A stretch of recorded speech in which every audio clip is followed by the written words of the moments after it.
What's up, people? It's the Solar Kid, and this is the Other Side of the Sun podcast. I got my bra, or Wesley Pepper, from Wesley Pepper's Art Lexica in the house. And Wesley is a contemporary artist, a social entrepreneur, and a cultural activist. Is that correct, Yeah, sir? man. Yes, that's Yes, 100%. No, that isn't 100%. Away. Yeah, no, How you that's doing, my me, brother? man. Yeah, like right now I'm okay. It was I'm doing there's a webinar I'm doing with Book Week. Or rather for this week, workshops in the morning. And that's interesting, man, because Book Week is now, I mean, everything got canceled. So it's virtual this year. So it's interesting how the publishing industry is adapting. So tomorrow's one, actually, if I remember, is more for us, the illustrators and designers, because I'm there as an illustrator and a designer. So I'm doing a lot of that. Oh, no, I'm doing that as case. I'm doing that right now. And man, like one or two other projects. One I don't really want to talk about, but making art also. I'm also making some art. Oh, that's good to know. And of course, the podcast. And my podcast has been keeping me busy. I've got episodes over the whole weekend, actually. Okay, nice. But yeah. So that's been picking up, and that's interesting, actually. Where it's going and what I'm learning. Because I was talking to artists about the pandemic, and everyone so far was based here. So cats are Yeah, might as adapting, well man. start with that. So, like, tell me, like, what has your experience been like? I mean, this over here in the UK, I don't think people will even understand what it's like over there. I mean, So what happened was our lockdown started in March. Now, it was middle March. So and there was now no warning either. So what happened? So I'm talking on behalf of, not behalf, but I'm talking of, so the performance of theater. So Sabs, my roommate, is a performer, poet. So that part, music, fine art, and theater. So everybody still had, it was just normal. Everybody, before Ramaphosa made the speech on, it was the Sunday, it was a normal hustle, man. Everyone was just doing normal things, and then Sunday hit, and then once he made that speech, that week after, gigs just started being canceled, like. And then there was like a panic, man. Like I've never experienced something like that before. So I don't think anyone's experienced. maybe others do.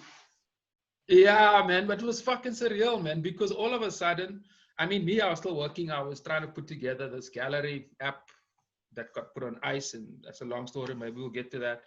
But we were doing that, and it just everything. So after that, then we were told we can't go anywhere, and they took booze and alcohol away. Now that's important for creators, bro. Like it's important. Like I mean, it sounds very trivial, but it's an important, like. You need to get out of that edge, man. You see, it's important. Otherwise, shit gets unbalanced and it's complicated. But then all of a sudden, everyone was just forced into a fucking wherever you can be for like, no, it was more than 21 days. It was basically a month. Was it 21 days? It was initially 21 days, but then they extended it.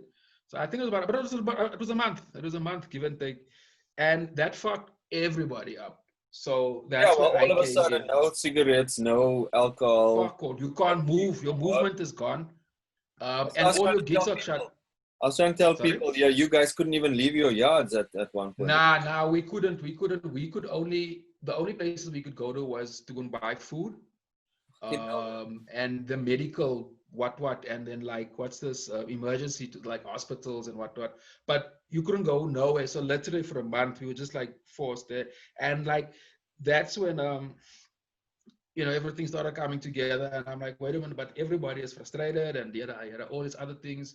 So my thing is, I'm talking about how cats sort of adapted, to the pandemic, and how they're moving forward. So it took a while for creatives to understand it. Sorry? You left Joburg. You didn't stay in Joburg. You went. Yeah. Me personally, I left. I couldn't fucking stay there. Don't know pandemic in town. Hell no. Fuck no, bro. It's a bad idea.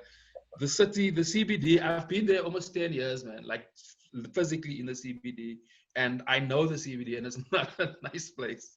It's not a place you want to be in when there's hysteria.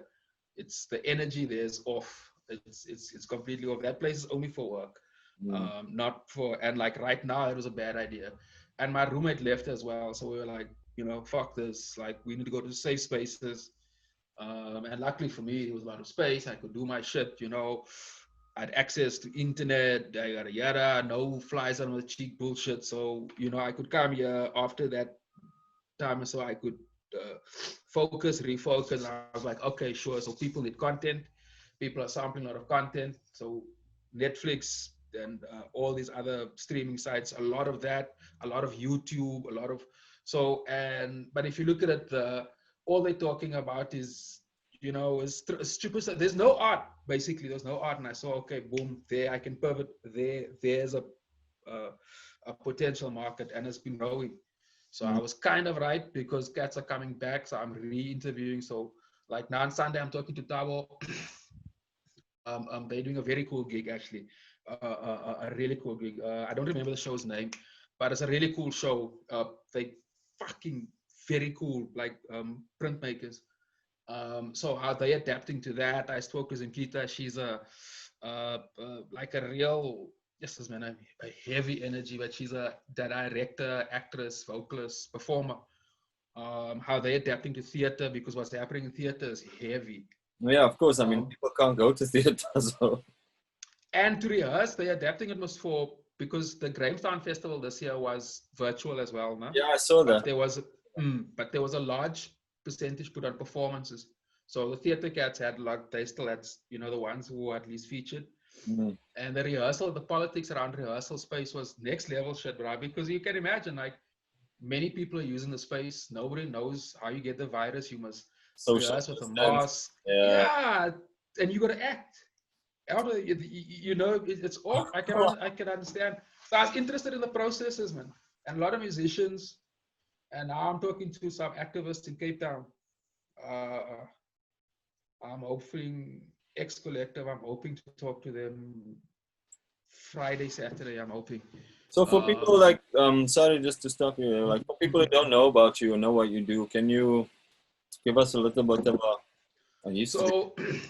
So I'm a visual artist. Now I draw, or at least that's where the art started, was I could draw, and I was always good.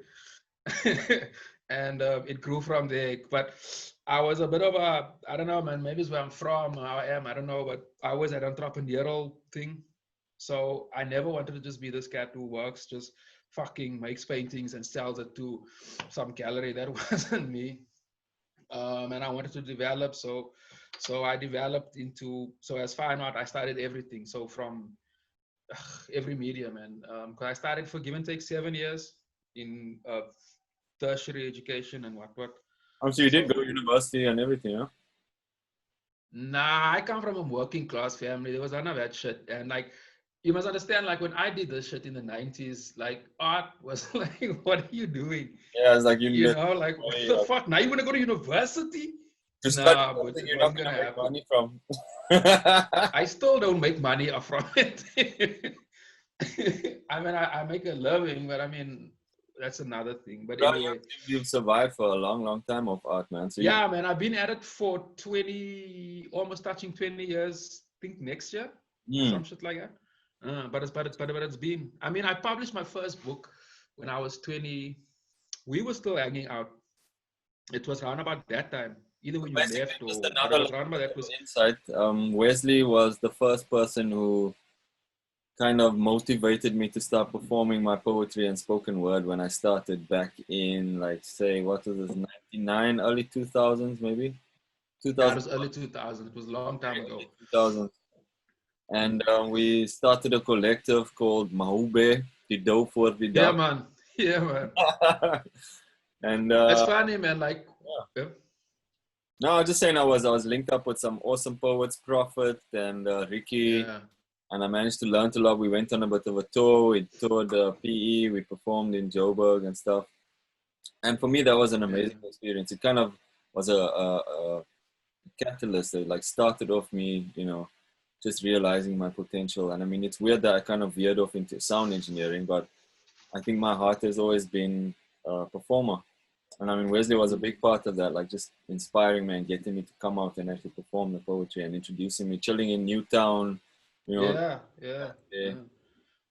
So yeah, I mean, yeah, man. I mean, that's where I met you initially. Yeah, and it was quite a journey because when we met that time, like you said, we were running those sessions, and I understood the business, man. I saw that like, well, me, I wasn't a performer, I was a visual artist, but I was doing printmaking, and I thought I could publish a book, or for me to put a book together was easy because I knew everybody. Mm.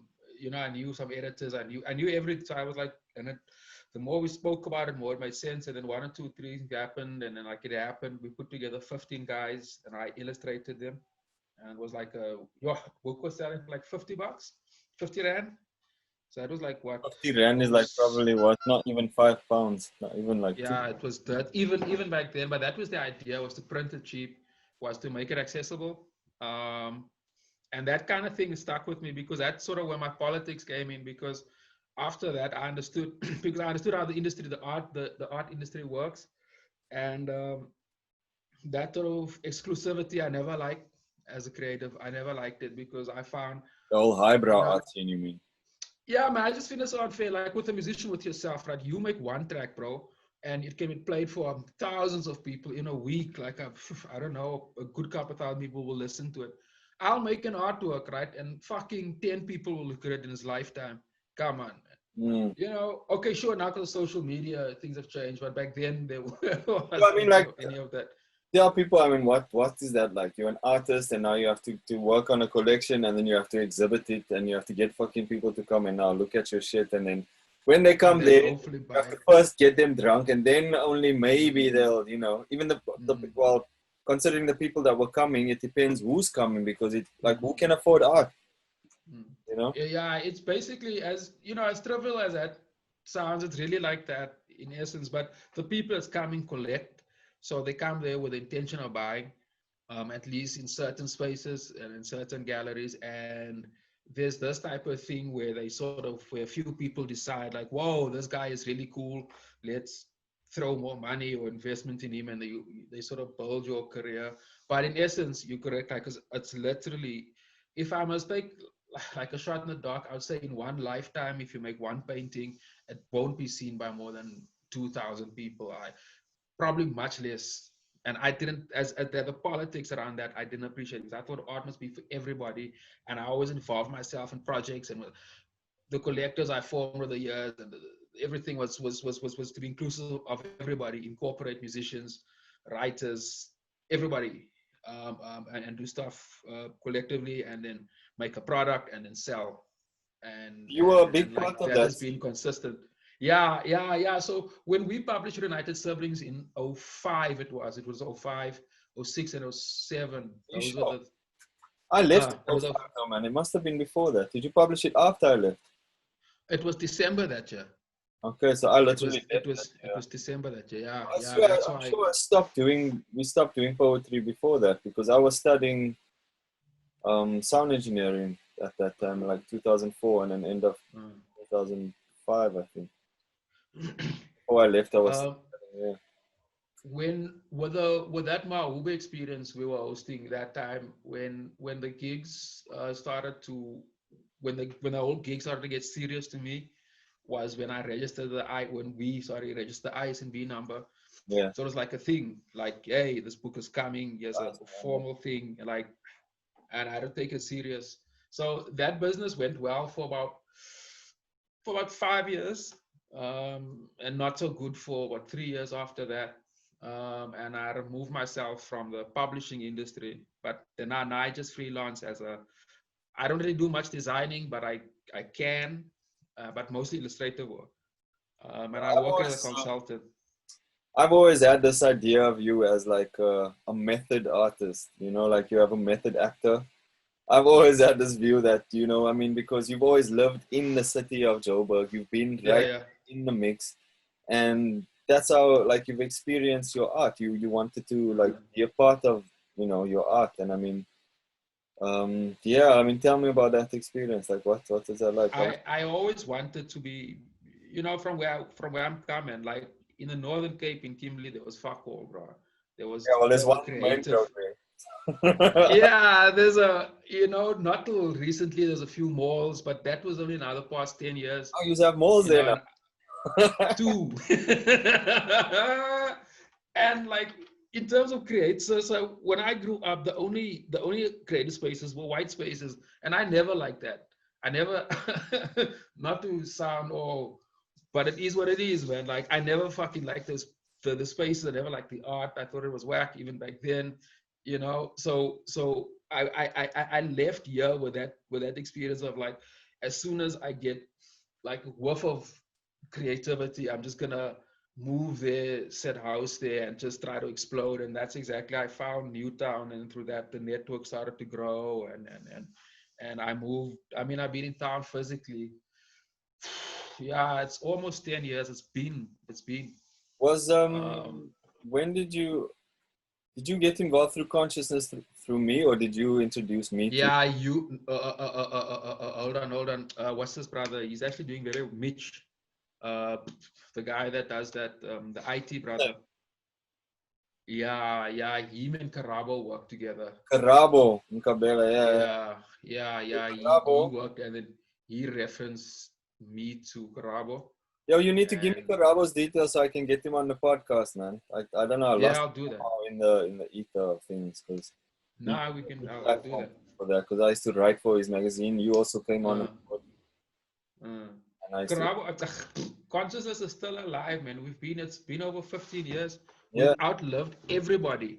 yeah. Like It if was I one was of the think of first when it, online platforms, like you know. yeah, magazine, like full on, like creative for, well, the focus back then was hardcore on writing, you know. Then I used to bring the artists, and then some of the music used to come through other guys, etc., Yeah, I etc. But remember I used to in write terms of like, as well. yeah, Vangi, and she's like a real big deal now, you know. A Mm. lot of cats started off there. uh I mean, it's been a while, man. So that type of longevity, uh I guess now in my career, I yeah, I have a reputation that comes out of all of that. So that makes it easier for me to, I guess, career wise, I'm sort of comfortable like that, because like I don't have to prove myself to nobody. Well, you have a Is reputation, isn't what I it? feel. Your work is your reputation, I guess. You know. And the body of work is there. You know, you can just go online. The work is there. So that's good. But the politics is fucked up, and COVID has fucked up things even worse. So Yeah, I'll yeah, probably and put. I'm also I'll put brown. what's that? I'm also brown colored, so that is another. That's That's another another. topic of. Do you want to talk a bit about that? Like, I want to bring up some Uh, slightly contentious issues on my podcast. So I this, don't wanna. I wouldn't want to talk about it as a statement. It'll be more my experience, and my experience was always that it'd be ambiguous. I had to always float in between. You got to be a chameleon, like, you know. If you with all Whitey, you got to understand Whitey, and you got to be him, you know. But I couldn't, like, those type of spaces was never really me. I always preferred, and like the more African, yeah, much more let me say that type of identity. But as an activist, I've been involved in a lot of discourse over the years on art and expression, and the prejudice exists in those spaces. And I guess it's just being South African. So out of that type of prejudice over years, you sort of, a personality sort of develops out of it, you know. And I see that when I interact with guys from abroad, you know, and we talk about what we do, etc. Then I see like, yo, but actually, you know, yeah, it's not like that, bro. no, Yeah, it's different. yeah, Mm. people don't really understand, and especially for our generation. I mean, we were still in school. I was in primary school when Mandela was released from prison, and like literally, were part of this weird change of events because before that. I'm not sure how it was in Kimberley or what, but like I went to a colored school. So for people who don't know what colored is in South Africa, there is a group of people that over time the government decided to put into one group. you know, mostly kind of brown skin, but obviously ranging from the lightest of the light to the darkest of the dark. And we have a very distinct accent, you know, that a lot of Yeah. people don't even like in South Africa, even ourselves included. Yeah. I saw from that change from Mandela, like I remember we started having more black kids come to our school. When I went to high school, we were allowed to go to what were considered Model C schools or white schools and stuff like that. And then from that time, when I went to high school, that was the first time I was actually interacting with white people and Indian people and black people on a in a school level. Do you know what I Yeah. mean? Yeah. I can Yeah. understand that dynamic, and it's weird when before no one was allowed to do nothing, or colored people had slight privileges or whatever, and then afterwards when it changed, like colored people were still kind of floating about in the mix because Yeah. some colored people choose to identify themselves as black, others choose to say no, I'm colored. Others are like, you know, if they're very light skinned, maybe they even filter into the white community or wherever they feel they want to, you know. So it's a weird dynamic in South Africa, like Yeah. of It's this people. So I mean, yeah, what the was your kind. experience in that way? I was gonna say like what you're saying. I agree because I had a similar thing. And it where I guess the cultural, I guess, conflict now, that to me I'm okay with that because I don't know, maybe I'm just wired differently, but that happens. Conflict between people. Yeah, Where it really fucks me up is when it comes to commerce. You see, now that's where I'll give you an example of how, because I come from a working class background. So when I got there and I'll name the institution, Artist Proof Studios. So I I was there in remember early that. to, yeah. So APS now, Artist Proof is a serious institution on me. Like now they fucking franchise. They've got a branch in Cape Town. They're a really big deal now. Well, they've always been.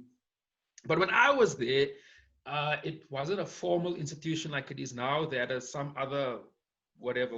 But that's not what I want to say. But like in order to be accepted into this, because it was a formal art institution, you got a bursary, right? So that bursary was based on your body of work. So we go there with your portfolio, and they say, hey, and you go to we had like an interview thingy. Um, I remember that. And then they say, and I mean, I've been drawing even long before that. So my style was developed, yada, yada. So it was really easy to slip in. But now this is when we come, because up until then, I was like everybody else. I guess we were all like just applicants, let me put it to you like that. But now the next step got a bit, because now uh, printmaking is an expensive medium. So there's paper, ink, to actually print make, especially for 3 years, because the thingy was for 3 years. Um, it's an expensive thing, so that shit needs to be paid for. And it was a real. They gave you food and coffee and cock like that, and transport money. So there's a bursary for that, and you apply based on your body of work. And I wasn't poor enough to qualify for shit. So when I was there, I got shit. Nah? I didn't get shit there. I had no sponsors. I had no nothing. Everybody else had. And if you must look back now, that's like touching 20 years, 15, however long. Some of them are heavy hitters now. You understand? And they come from that space, because it was weird, because I used to go there, even though I used to dress and I used to speak and what, and I was doing a business and I was publishing books and what, and like that wasn't like, that's not what we want here. And it started there, and that's what I picked it up. So in terms of like colored people representation in the arts, we are a really small bunch, It's and there's Robert not Rhoda. much. Yeah, there's him. There's also Ahmed. In terms of there's heavy hitters, there's also Tracy Rose. She's really dope. There's Bernie Seal. She's really dope. She's from Cape Town. She's really, really good. There's a few. There's some even music. There is, but there's no, at least in terms of the visual arts, at least where I'm from, there's not much. Uh, Representation. yeah, there's not much connection there. Would you say that's I've would you always say lived that off the back of other. would you say that's because of the sheer size of the community? That's an interesting question, because like I always found the arts community was tiny because everybody knows everybody.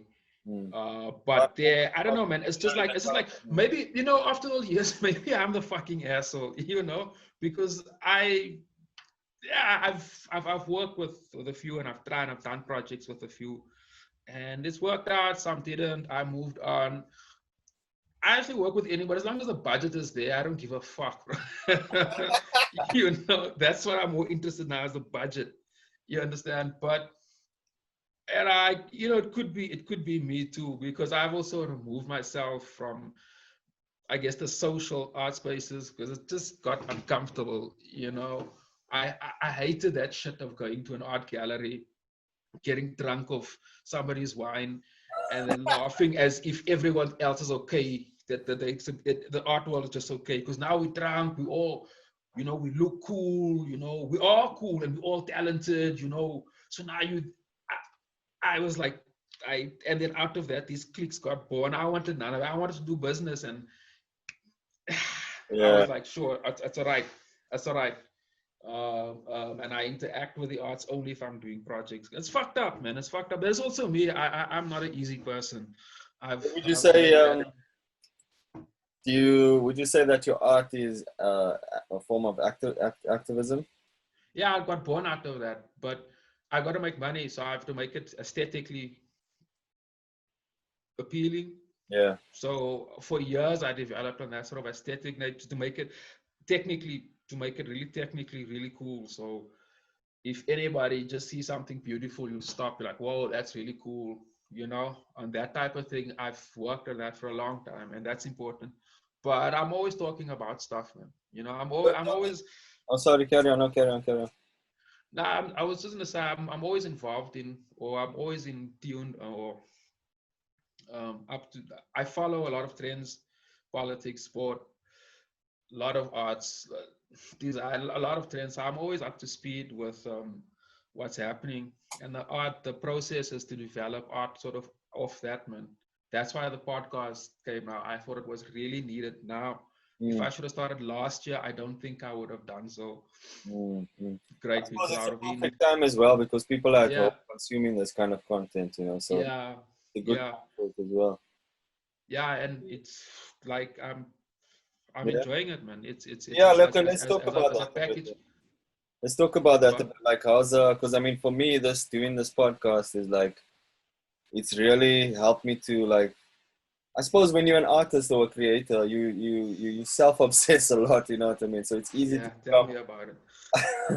become a very self-obsessed person. But like this process has really helped me to just to see things better from other people's, and even like get to know people that I know or think I know better from a better perspective, and get to know their stories like firsthand. You know what I mean? And it's really been an eye-opening experience, and I'm really enjoying it a lot, man. Yeah, Tell us about your give us the name. I've got a similar type of thing. I'm really enjoying talking to. If I must look at Tabby, I spoke to her about the schooling, the whole politics around school. So I've done gigs with Tabby as art, whatever, some time back, but we always keep in touch. So to talk to her, because she's a mother and a young mother, so to talk to her about because she does a lot of stuff around education, which is why I wanted to speak to her. And when we spoke about that, plus being a mother, and you know, not doing the lockdown versus well, her kids are not in school, but we spoke about the schooling thing. I saw like, yo, like, you know, this is a whole like a universe behind this girl, and I just knew, like, you know, this one side of her, and I thought that was really cool. And the episode, actually, it's, you know, people are tuning in. That's cool. And like with Big up Candy. Yeah, for sure. No, Candace has been dope. And like I told in the beginning, like I like the way everything happened, because she approached me, and I was like, I'm thinking of it, so it was organic. Content, and I've got the access to it as well. And it's simple, man. I'm writing it off my phone, bro. Imagine, off my phone, like, and my laptop. Like I'm even like, I don't have no speakers, whatever. She's the producing is really tight. That's why I big up to her for that. Mm. And the product is dope, and the content, because now I've got these guys, because like I'm interested in besides oh wait, just let me start off with the processes. As an artist, Ishbra, like I'm really stuck on processes, man, understanding artists processes in terms of like, so how do you, or rather when the idea is in the mind, how it goes from here, you know, to the technique in terms of fine arts, or what technique. I'm always interested in white glass versus something else, you know. Those nuances, I'm very interested in that. And then how the economics behind it, the business behind it, and the, not so much their personality, but how their personality relates to that, or interprets it, or vice versa. That's very interesting for me. So are you mainly talking to artists on your podcast, or? Nah. That's the art side of it. The activist side is, I mean, I've done like, and I still am, like I speak on behalf of sort of a progressive kind of type of politics. And this brother, I'm actually going live tomorrow. Actually, you must actually check it out, bro, because it's a bro from Cape Town. He's a teacher, so he's not I guess a well-known activist, but he comes from the activist. That's right, UDF structures. Those what was it? But is, oh, there's a name. But anyway, that's what it's involved in now. It's progressive something. But he's a teacher, so how an art teacher. So he's an art teacher. He comes from this thing. So we're talking about the politics of doing that span. You know, being an art teacher, an art educator, and now with the pandemic, how it's fucked up everything. So he was telling me like, yo, man, that's bad. Like, so how they dealing with the pandemic now versus the challenges, and they doing some progressive stuff, man. So I want to tap into that, but not, I don't want to run yet, because I'm not, my brand is not that big yet. So I'm very weary of branding myself as a Political too activist. progressive or too, yeah, man, that thing's gonna fuck up the money, bro. It's gonna fuck, you know, I'm not that big yet. I mean, like in terms of money, you understand, like there's a gig. So I They can, have to be if like, if yo, we I need to take score, out this, take him out. you see, like wait for it's too loud, too black, too loud, too soon. You know, if you're that big, they'll squash you. You know, you'll get no funding. You know, you'll just find that things just don't work out. Nah. So I'm sort of taking steps. So like with this brother, he was really cool. He was really cool. So, and there's other artists that I want to talk about and specifically focus on their politics. And then um, yeah, also like writers and man, there's everything in the book writing. So the publishers, the designers. Now with Book Week in September, I want to sort of, you know, focus more on that, and see who I can, and then sort of align that, because the whole experience will be virtual. They'll be getting a lot of traffic that time. So I designed it in such a way that it can, and my topics are topical. So everybody that's on that is, we're talking about things now, and like the pandemic is happening, bro. It's happening, and So this relaxing thing now, is this just a test to see how things go? Relaxing the lockdown and pardon? I say, you know, they've relaxed the lockdown laws. Yeah. Is that like just a test for now, or? From what I can understand is the government needs to make money. But you know what? Here's something. The arts are still shut down. They fucking open up everything. We still shut down. Mm. So that's fucked up, bro. Because like I can't even, you know, let me just get to this. It's a bit of a morbid kind of picture, but it's reality. So when was this? About a month ago, we had a conference call. So on Book Week, or the people involved in Book Week, there's a network that I belong to. So I'm there as an illustrator and as a designer, but there's everybody, booksellers, book publishers, etc., from all over the country. And we were about 30 or so, about 29, 28, 30. So everybody, they gave everybody like the chance to talk about the experience. And what I've seen is that cats that came from, and I've seen this. Okay, let me just explain what happened, but it's not new. Guys who's still working in that sort of 1980, 1990 sort of mindset, or they come from those spaces, they work with that. That shit's gone, bruh. Like, if you still thinking of the old school, like, Pen and put paper. up a shop. Nah, but nah, bro, it's not cutting. And it's sad to hear this story. It's fucking sad, man. But it's not happening. Maybe it's in the And same then way that how this pandemic only affects old people, getting rid of everything that's older. If you're older, if you're born before 1980s, hey, hulle gaan jou uitvat, bro. You're getting it's taken not out. happening. Nah, the people who's not adapting, boom, it's gone. And the people that's not that don't have a presence right now, online presence, because to build that presence now, because now there's a rush. So now the bouquet has opened up. So now to get in there is gonna be tough. And I think that's where, like, the spaces I've been involved in, we've been around and understand that space. And I'm sort of trying to own that space now with the podcast and future projects. It's all aligned. Whether if you like, I just want to let me just add this here. This is something that there's this lady that's supposed to design it for me, but actually that's another story. But it's called Ahmed, you're probably familiar with the tech. A VR 360 photograph, was it a 360 photograph? But that's really dope as technology, man. Speak to Kurt. Yeah. Yeah, speak to Kurt, bro. You know my Kurt. Yeah, I know. Fuck yes, I know. Phone him. Because the idea was, man, because Phone him. publishers, I'm gonna do that. I'll holler at him on online.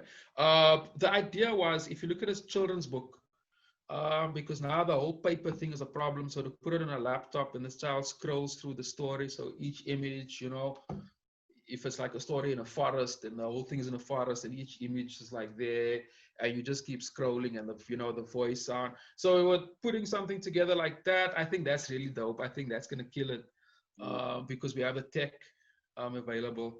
Um, and there's a push towards technology now. So that's fantastic.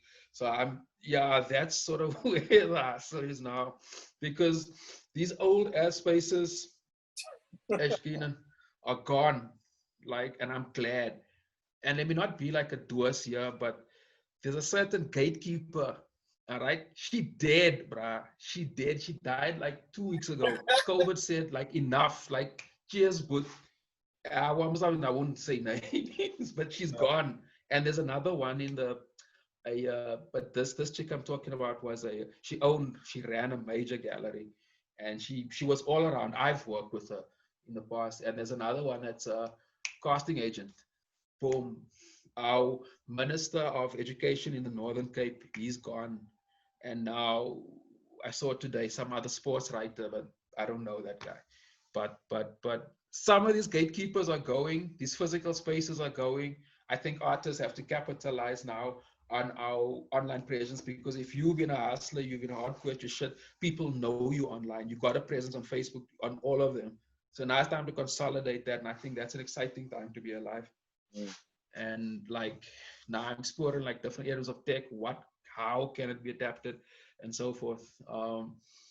And yeah, it's exciting, man. It's fucked up because, but it's at the same time we have to capitalize on that. Yeah, so let me take you slightly off topic a bit, man. Why art though? Like, what made you like? Do you have an inspiration? I think I remember you actually got me into Basquiat and the whole. Yeah. He was a big influence. I actually watched his whole documentary and followed his life story, and that was really sick. So do you have like an inspiration, or like why do art? Like, you know what I mean? Or what? Bruh, like, to me it was weird, man. Like, I've always been drawing. Like, it wasn't a choice. In high school, I used to draw at the back of my books, right? I used to doodle the shit out of it. I've drawn those pencil case, every thing, my case, what do they call it? School cases, whatever, on the thingy. yeah, on everything, on my desk. I just always knew. I don't know, man. I never when I finished school, there was no like, what the fuck am I gonna do? It's like, man, I can't wait. I'm going to art school. Like, there's no. So big up to my parents for that, because they were in a weird place that time, and they're still alive, and I'm actually quite blessed because of that. But they were in a space when they didn't understand. We're working class people, man, and this kid is just pressing, pressing, pressing. But I Yeah. was dope, and people always knew that. People always said, like, if one thing you can do is this, because I suck at a lot of other things. If there's one thing. I suck at a lot of other things, and I stopped giving a shit about certain things. But so big up to them for supporting me to do that, because I think without that, it would have been abstract. But it was always just there, man. And like music, dog, like music, like now when what musician when it really started was in the 90s, when because I grew up on like Public Enemy. I fucking loved that KRS One. I Ice Cube, that. And when it started to become, when Puff Daddy started the whole bling lifestyle, that's when I'm like, but wait a minute, but this is about dancing, and this. I mean, look at music today. That's when I took music serious, and I'm like, but like, I love this thing. And then in art school, um, we used to have painting classes, and all the students, well, that was a white fucking place, man. But they used to play music, and the Boere used to play their fucking music and their genres. But I used to listen. I never liked it, but I used to listen. I'm like, okay, this is cool. This is cool, you know. And then I'm like, as long as it sounds good, I liked it. And then when I really like, I just love it, man. I just really exploded when I could, I guess, have access to buying my own music, or. Would you say that music and poetry is like, do you always have it on when you're working and stuff? It's like a big I've motivator. got a huge music collection. Like, Mm. so what I'll do is I playlist. The process is like this, man. So if I'm drawing, or yeah, let's just use drawing as a generic sort of art making process. So I'll have a create a playlist that sort of has the emotions that I have. Uh, like, I'll give you an example. Like, now in the lockdown, I've been playing a lot of Immortal Technique. That grungy hardcore shit has been I've been eating it, man. And because I've been angry and anxious, and he's sort of, even his voice, the voice, and like, other cat. Uh, I won't go too further on that, but I'll create a playlist with all this type of things, and I make it for an hour, right? And I'll work for an hour, and then after that, um, I want to take a break, smoke a joint. Um, if the money is there, drink. And then just take a You mean seek some inspiration? yeah, just take a step back, make another playlist, and then I go, and it happens like that. So if my playlist is, the playlist determines how long the focus is. Like, yeah. Do you find So yourself with painting more these days, or drawing, or what kind of stuff you do these days, nowadays? it's because of this pandemic. I was involved with a really cool project, man, a research project that child like most of the year so far, to do with urban development. So that was really cool. So I designed, because of the pandemic. It was called action-based research, which is really cool, man. With the South African City Network, we did a. I designed the art program for that, and then because of the virus that now, when COVID came and everything changed, I had to redesign it into sort of a more. I don't even know what the fucking terminology for that, but everything was new. So I was doing a lot of that. I mean, that project is still ongoing, but not right now. Um, so in terms of art making, nah, it's more if there's gigs. If there's a gig, for sure, but right now, I mean, the spaces, like I said, man, like the art industry is still closed down, bro. Like, I don't even, and we're sitting almost in September. So I mean, this year's been gone. So what I'm fearful is probably a bit too abstract, but like, if you look forward, man, Jesus Christ, I don't know what the fuck is next year gonna look like.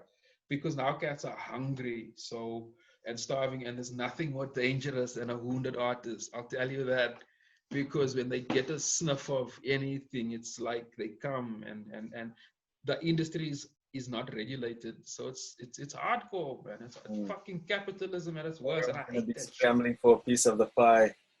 I hate that shit. I hate that shit. So, oh fuck, man. I don't know. Guys are talking. If I'm the major players are galleries and theaters and such. This virtual thing, sure, it's a good idea. But nobody's talking anything that moved me so far. I'm like, whoa, like this year, I haven't picked up anything. But it's still early days. It's still early days. So we'll see. We'll see. It's pointless to be negative these days because every fucking thing is negative. So. Oh, what we'll do is And maybe next year sometime we'll get you back on the podcast and then we can have a little recap and see where things are. Like maybe in that'll be cool, man. Yeah, talk about like how things have, where things are at now. I can tell you, spring. You probably know from, because you're from Johannesburg. Arts Alive usually starts the first weekend of spring. yeah. That is always the best time to be in Joburg because all the spaces are open. There's a lot of gigs everywhere, theaters Way of popping, jazz. galleries are everywhere.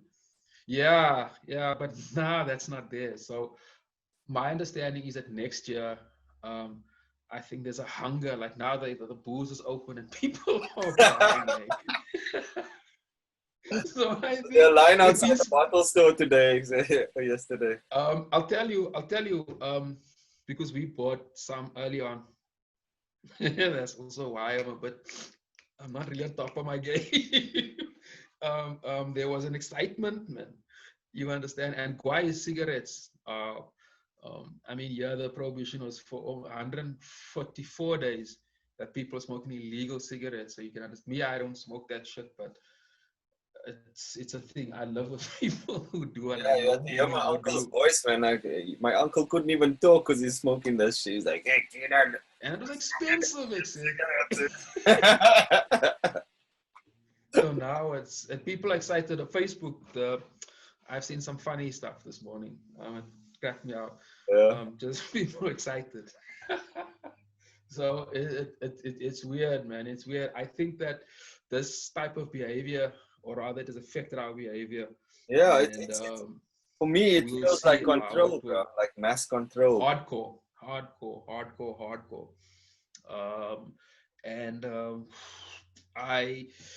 I can still see that because right now, if I talk this COVID bullshit thing, we at just over 500,000 infections. So for the UK people, so Africa's got about 60 million people. That's a large amount, and the majority is in the major metropolitan areas like Johannesburg. You understand? So that's fucked up because with those type of numbers, sure, the recovery rate is pretty high. In fact, a few of my friends, two or the top of my head I can think was COVID positive. Yeah, and how are now they? the one chick is already taking selfies, and so I guess she's okay. But my homeboy in Bloemfontein, I don't know, he was still complaining about some, I don't know, but it's also flu season, so I don't know. Yeah. But he's not 100%. And my auntie actually got sort of reinfected. I don't know, like she was infected, she did the whole thing, she was cool, and then she got sick again.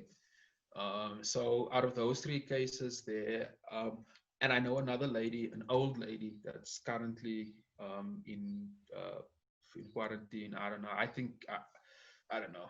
We haven't heard anything from there yet, and I know of 3 people personally that passed away, and now this journalist, I don't know the guy. I think everyone everyone that I know from SA knows someone that's passed away in the last couple of months, bro. Mm-hmm. You know what I mean? Like all of my family members, you know what I mean? They were old, but gone also in this time. Really? Have you got death because of COVID on your side? The thing is, my grandmother in Cape Town, she passed away 2 months ago, but they didn't. I'm not sure if they classified it as COVID. But the night before she died, she was complaining of shortness of breath by the hospital. They said they must go home and just treat her there. So I don't know if it was or if it wasn't. And then my grandfather's brother as well, he also passed away. Also like a month or two ago.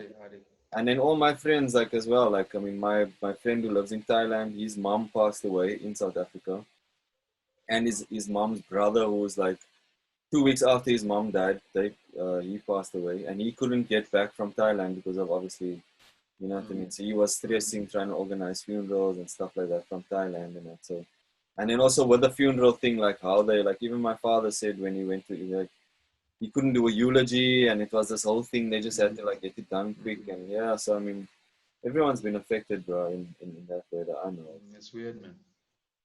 But my parents joined, like, if you drive just to get on the main road here, there's a grave site, a graveyard. I've seen a bunch of funerals there.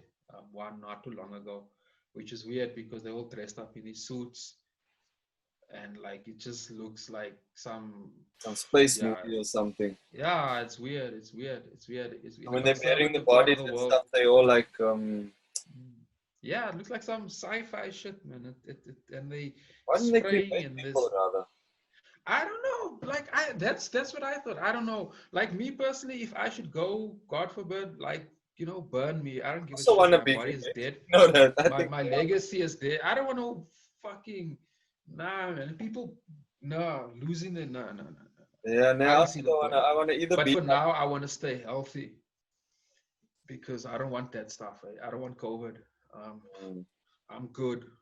I don't want that.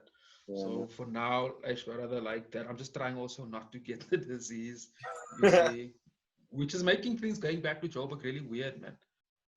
Yeah, because now it's of masks and this and the social distancing. Are you allowed to? They started allowing to travel? Can you travel? Yeah. Inter-provincial travel has been going on for a while. Actually, you could be doing that maybe for 2 months already. My roommate Subs is in Mpumalanga, but his wife and kids are on Gauteng, so I know he's been up and down in quite a bit. Maybe not too often, but I know he's been. And I know, my parents have been traveling. A few people have been traveling. The thing is with Johannesburg is all the creative spaces are still closed down. So no point really. Yeah, man, and I can't stay here either. So it's weird because Book Week is digital, so I'm gonna see how that gig goes for. When does it go live? I think in a week's time. So yeah, man, just to kind of close off and stuff, bro. If there's any like words you want to say or like things you want to promote or like, obviously you'll send me all your links and description and that. Yeah, man, just check wesleypepper.com. Everything is on there. I'll be involved with SA Book Week as an illustrator in the coming month. I'll be sharing all those links. The podcast is on the website. Other than that, man, just stay positive and keep creating work. And big up Keenan, man. Like you always, whenever I talk, you always seem so centered. You never seem flustered, homie. Like you always like chill. Like even now, you're like, and I dig the South African flag there. Do you sing the national anthem? So, by the way, what do you mean? Do I sing it? Do you like do all patriotic South African corny shit like make braai vleis and? Not really, I'm very. We don't sing the national anthem. You know what? I'm very proactive. I mean, I'm very pro South Africa because that's where I'm from and what I love and whatever. But I'm not like, I mean, I don't even eat meat. I stopped eating meat like 2 years ago and shit. I mean, so like, I did a braai the other day, and I mean, I still, because my family eat, my wife and my kids eat meat, and so I put a picture on Facebook, so on Instagram, saying, am I still South African because I'm not braaiing meat?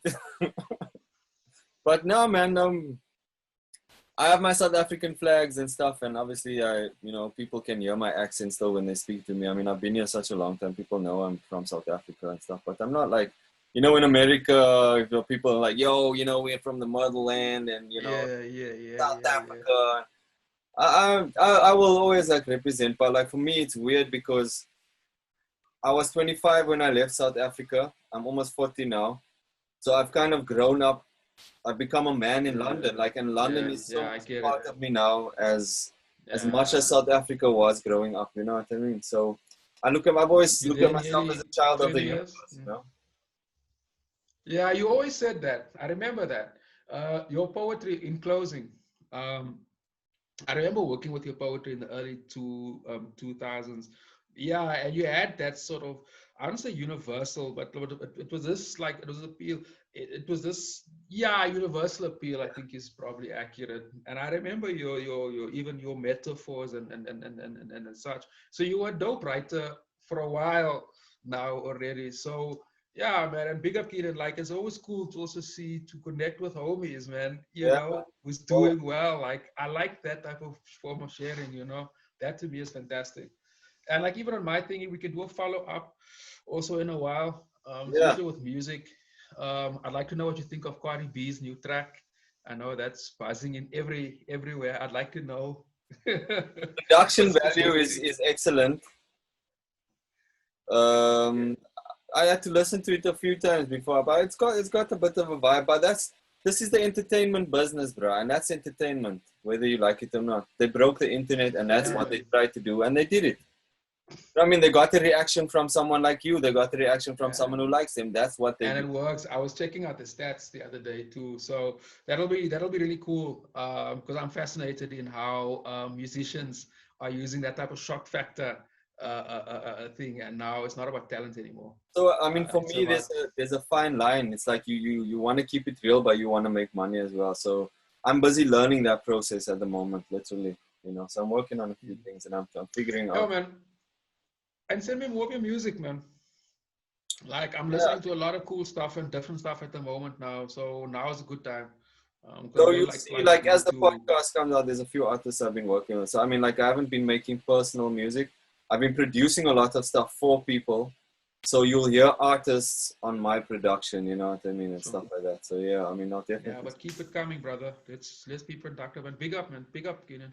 Aware, Thanks for the interview, man. aware. I'm gonna have some more beer. Salute, Mara. You let me know when the thing goes live, yeah? Yeah, so don't forget, like, subscribe. This has been the Other Side of the Sun podcast. This is my man Wesley Pepper. Like and subscribe, press the bell notification. This is a new podcast. You're gonna love it.